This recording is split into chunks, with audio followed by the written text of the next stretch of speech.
the series of the famous Oriental Rabbanim of Yester year, and here on Yud Gimel Tammuz, that's the 13th of Tammuz, is a yahrzeit, the Hilula of a great rabbi from Tunisia, and we've spoken about many of the great Tunisia rabbis. His name was Rabbi Yaakov Pitousi Z'tl. He was actually born back in the year 1751 in Tunis. He actually came from very great heritage. His father was a great rabbi. His father was Rav Abram.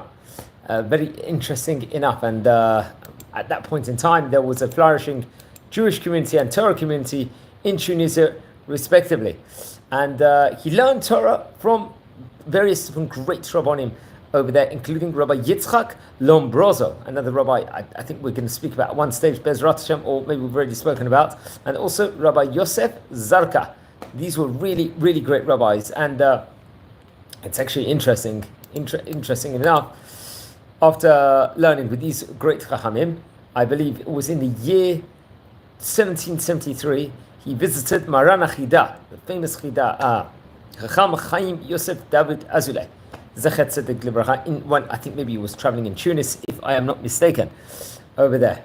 And very much, that was very, very, very prestigious at that point in time. The Chida was one of the great rabbis of Morocco, who we have spoken about before on several occasions, and we actually dedicated a video also within regards to it. It's actually interesting. The Chida himself, I believe, actually brought about, mentioned Rabbi Yaakov Pitousi in his book, the Magel Tov, if I'm not mistaken, also as well with also Rabbi Yaakov Ma'arek, and also Rabbi Nahore Jarmon, also. These were really, really great rabbis at the time. It's interesting, in the Beit Knesset itself, Rabbi Yaakov Pitousi, he gave the most grandiose Torah sermons inside the Beit Knesset in Tunisia, respectively. Really, really great. Was able to inspire really the throngs of the area itself with huge bravery, and was really a great Talmid Chacham.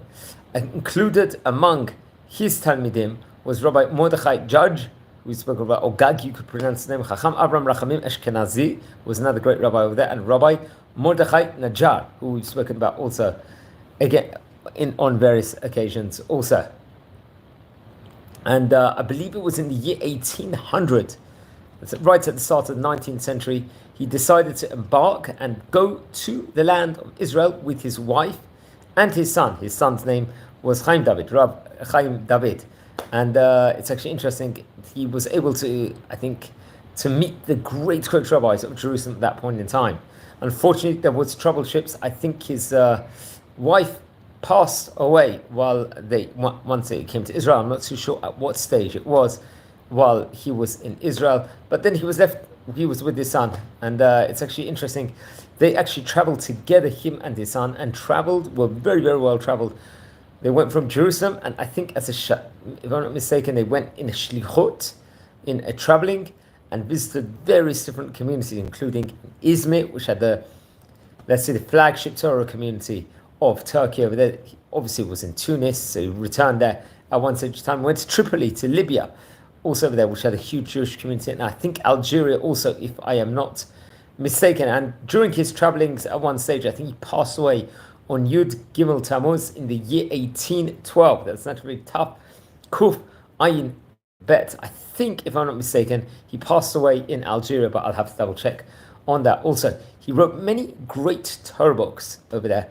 Just in general, he wrote, including the Brit Yaakov, which I think was actually published in Livorno in the 1800. That was the year, I believe, he had moved to Eretz Israel. There was a Mizbeach Kapara. That was another book, which I think was actually printed in Livorno in the 1810. Remember, Livorno had a huge printing press at that point in time where many of the great books were printed. There was a Mara'ah Ha'ofanim, also, which was printed in Livorno after he passed away. This was in the 1815. And the B'Yerech Yaakov, which was also printed in Livorno many years after he had passed away in the year 1841. By that stage, he was approximately 30 years since he had passed away, and he was really one of the great rabbis of Tunisia, from a golden age of great rabbanim in Tunisia, respectively. And really, really, especially on the Shabbats, gave the most incredible sermons that really did inspire many, many people. And it's a Silula here on Yud Gimel Tammuz, the 13th of Tammuz. I urge everyone, please light candles in the great Rabbi's memory. And please don't forget to watch over all the other videos we've done and subscribe to the channel. We have already covered about 275, 280 great rabbis of yesteryear. So watch this space, hopefully for more videos. Wishing you all a great night and take care.